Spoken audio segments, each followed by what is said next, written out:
One of the things that I enjoy the most about the stock market is discovering new opportunities. And one of the most exciting places to find these opportunities is in the small cap space. So, what we are going over today is four different companies. One of them is almost more in the mid cap space. However, the other three are smaller cap companies that have a lot of growth potential in front of them. And let's start off with maybe the most exciting of the group, and that is RedCat Holdings, ticker symbol RCAT. And right now, they have a market cap of under $1 billion dollars with a current share price of $8.41. And what RedCat actually does is they are a drone reconnaissance company. They are specifically focused on military applications. However, they do also have other applications within industrial environments. However, the main focus right now for the business is on the military side and providing intelligence to these military operations through aerial unmanned aircraft. Financially, this is a very young company. In the second quarter of 2025, they posted a quarterly revenue of only $3.2 million. The company does have cash on hand of around $67 million. However, they're going to need to use this to continue expanding their operations and building out their drone fleet that they can sell to, again, military applications like the US Army. If you're investing into RedCat at this point, what you're really betting on is a continued expansion of the US Army into AI and unmanned aircraft. That is where RedCat is really going to specialize in. And through that, you're expecting RedCat to actually be able to secure a lot of new Army contracts. That is going to be very important for this company moving forward as they can continue growing their revenue based on that application in the US Army and then expanding their applications outside of military, like we have seen with companies like Palantir.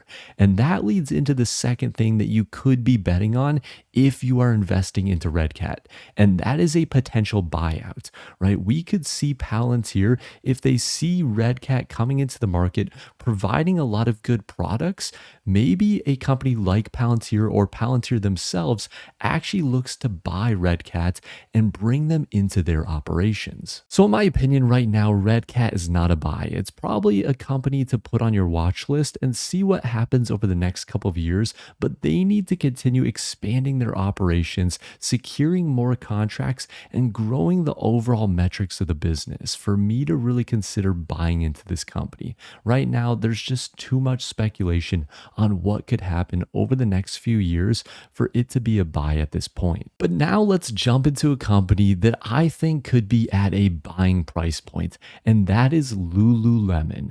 They have the ticker symbol LULU, and their market cap is $23.78 billion. A lot of investors at $23 billion would consider this a mid cap stock, but in my opinion, I consider anything less than $30 billion to be a small cap stock. $30 to $100 billion to be mid cap, and then over $100 billion to be large cap. Again, that's just my opinion. A lot of investors have their own opinions on what's considered small, medium, and large for cap. But the reason I find this company to be very interesting is they are now down significantly from the highs that we saw back in January of this year. The stock at that point was trading at over $400 per share and has since fallen by over 50%. If we look at a 5-year chart, Lululemon has basically traded sideways over this time period. And if we go out, we can see that the last time Lululemon was under $200 per share was back in 2020. Obviously, price alone is not a good reason to get into a company. However, we'll get into their fundamentals here in a second. Before that, I wanted to get into what the business actually does. If you're not familiar with Lululemon, they are an athleisure brand. They are most well known for their leggings and their women's clothing. However, they have recently gotten more into the men's market as well. And the big concern with this company is increased competition. We see this with other companies like Nike. Lululemon is no different. A lot of smaller players are coming into the market and trying to steal market share away from Lululemon. And Lululemon sits at a higher price point. So these competitors that come in can undercut their pricing and try to steal some of their customers. The good thing is Lululemon's net revenue growth has not yet gone negative like we have seen with other players in this market like Nike. However, in the most recent quarter, their revenue grew by only 7% to $2.4 billion. dollars. However, there is one shining light for the company, which is their international revenue, which actually grew by around 20%. The other big positive for Lululemon is they have not taken large hits to their overall margin. They actually saw their gross margin increase by 60 basis points to 58.3%. So customers are still willing to pay up for better quality Lululemon material than a lot of these other competitors. The most interesting thing about Lululemon though is their valuation. Their forward PE ratio right now is sitting at a 13.39. We have seen over the past year a high valuation of around a 27. So right now they are sitting at about half the valuation that they were at the start of 2025. The other very interesting thing is their PEG ratio. That's price to earnings to growth ratio. It's currently sitting at a 0.84. If Lululemon is able to maintain higher revenue growth, let's say 10 to 12%, then we should see their EPS grow by around 15%. And at that point, we could see this stock actually go up in a significant way as they continue growing their earnings, and their valuation should also increase.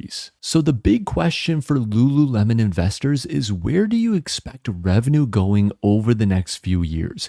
If they're able to maintain 7 to 10% revenue growth or even grow by 10 to 15%, I think the company will do just fine. However, if revenue continues to decline and they get down to 3, 4, maybe 5% revenue growth, those numbers are not going to be great for the company long term because they won't be able to increase their profitability at higher rates to justify higher valuations. The next stock up on this list is Honest Company, falling under the ticker symbol HNST, and over the last few years, this stock has fallen by almost 80%. They now are sitting at a market cap of just over $425 million. In terms of Honest business model, they primarily focus on serving the baby market through things like diapers, wipes, bath and body products, skincare, makeup, baby clothing, a number of different things to really suit the mom market in terms of taking care of their babies. I've looked at this company before and I just continue to not be impressed by any of their business metrics. Overall, their revenue in their most recent quarter grew by only 0.4%. And even if you look over the last few years, they have really only been growing their top line by around maybe even 10 to 15% on the good years, and have shown some quarters where they've only grown by around 4 to 5% year over year. And now we're seeing only 0.4% growth. This is a little bit concerning for investors in Honest because it begs to question where the company is actually headed in the future. So you may be asking, why even put this on this list? Why even show this stock in this video? Because a lot of consumers, what they have done over the last year is they have traded down on their products. What we could see over the next couple of years is customers get back to buying the products that they actually want to use. And that could benefit Honest in a major way. We could see them get back to 10, 15% growth for their top line numbers if we see this turnaround in customer sentiment. And if they're able to do that, as well as continue expanding their margins, we should see the company's profitability increase in a major way. The last stock on this list is EVGO. They fall under the ticker symbol EVGO, and right now they have a market cap of $1.17 billion.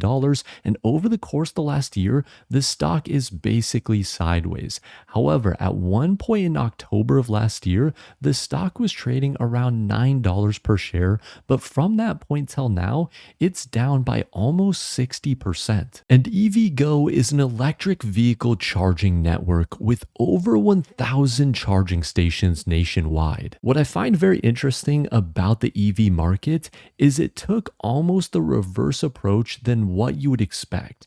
They built out a bunch of vehicles without really having the infrastructure in place to charge those vehicles. And that's where EVgo comes in. And they are seeing tremendous growth. Their revenue came in the most recent quarter at $98 million, which represents growth of 47% year over year. And in the second quarter, they added 240 additional stalls, now with over 4,000 total stalls in operation. So this is a business that is continuing to expand their reach, and this is something that a lot of customers, as they look to get into EVs, will need. They will need to have these chargers all across the United States for customers to actually have access to and be able to charge their new electric vehicles. And what's another bright spot for the company is, again, even though they grew their revenue by 47%, their net losses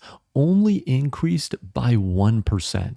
So this means that the company, as they continue to grow, they should get closer and closer to profitability. And we can see that reflected in their margins as well, which expanded by around 5% in terms of their gross margin and around 2% in terms of their adjusted gross margin. The biggest concern that I have for EVgo is general competition. They're obviously competing against a lot of other companies out there, as well as Tesla. Tesla is probably the most concerning competition. However, some of these other competitors like ChargePoint, like Blink Charging, they are going to have to consolidate down to really stay competitive with a company like Tesla. So I think EVgo over the coming years, if they can get to profitability and then buy out some of these other competitors, they can grow their network a lot quicker. And really, there probably only needs to be one, two, maybe three players in this market. So if they can be the number two player after Tesla, that is a great spot to be in. Full disclosure, I do not own any of the companies that we discussed in this video. This is the YouTube portfolio, and it's currently sitting at a value of just over $74,000. The companies that I do own are Google, Super Microcomputer, AMD, United Health Group, Microsoft, SoFi, Adobe, Oscar, PayPal, Abercrombie and Fitch, Alibaba, United States Lime and Mineral, Zeta, Estee Lauder, and Hawkins. And something I've been focused on with this portfolio is investing into some smaller cap companies. That's where we get this position in Hawkins, which is up 33%, Zeta, which is up 23%, United States Lime and Mineral, which is up 13%, as well as Abercrombie and Fitch, up 25%, and Oscar Health, which we are currently up almost 13% on. So that's a look into my portfolio. I'd love to hear some of the stocks that you are looking at, especially if they are small cap stocks. What are you interested in, and what do you actually hold in your portfolio? Let me know in the comment section down below. And while you're down there, drop a like on the video and subscribe for more videos like this one. And as always, have a wonderful rest of your day.